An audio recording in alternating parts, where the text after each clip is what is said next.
Hey, I'm Jeff. And I'm Phil, and we're the Cocktail Dudes. Today we're going to make the Sorghum Sidecar.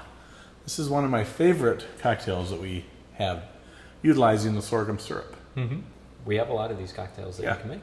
We use this Muddy Pond brand sorghum syrup because that's kind of the most available that we saw searching around to buy ours. And our recipes are geared toward this level of sweetness. Mm-hmm. It's made from sorghum grass, grows tall like corn. Mm-hmm.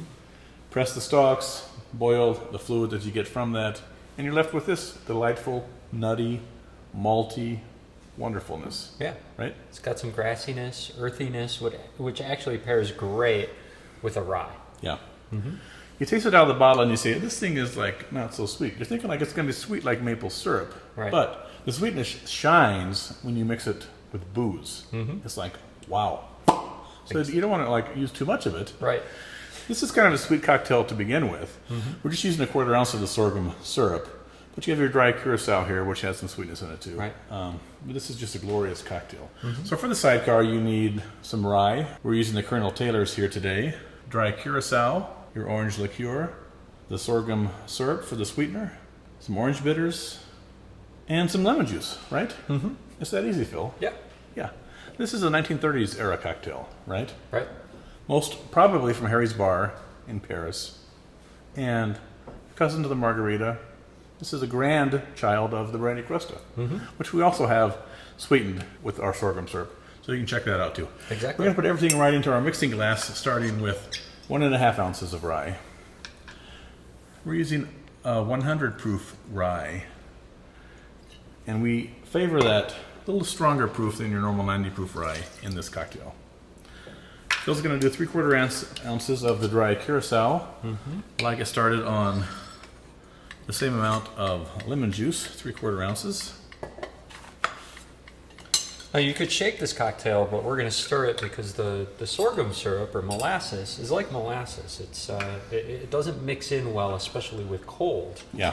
So what we want to do first is stir it without the ice. It will not dissolve in cold water. No. Right? You'll like be pulling your hair out. There we go. All right, there's the lemon juice. Sorry. Getting my fruit dyslexia back, Phil. Right. What am I missing? We've got the my bitters. God. I knew I should have had my nap today. 1 dash of orange bitters. All right. Thank goodness you're here, Phil. Exactly. So we're going to stir that up without the ice just to get the sorghum syrup in there. It dissolves pretty fast in room temperature. Like about 10 to 15 seconds. But don't try shaking this because you won't get it dissolved. Nope, not at all. Once that ice gets in there and it gets nice and cold, it doesn't mix well at all. After we get that stirred in, we're going to add the ice. Do a long stir, about 30 seconds to get it nice and cold.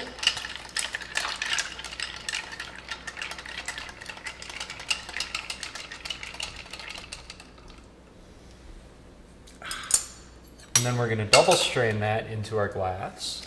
Going to put this into a Nick and Nora glass, but you could use any sort of whiskey glass or coupe glass. I'm going to garnish this with an orange twist, and we'll let that drape itself right in there. And here you have your wonderful sorghum sidecar. Enjoy.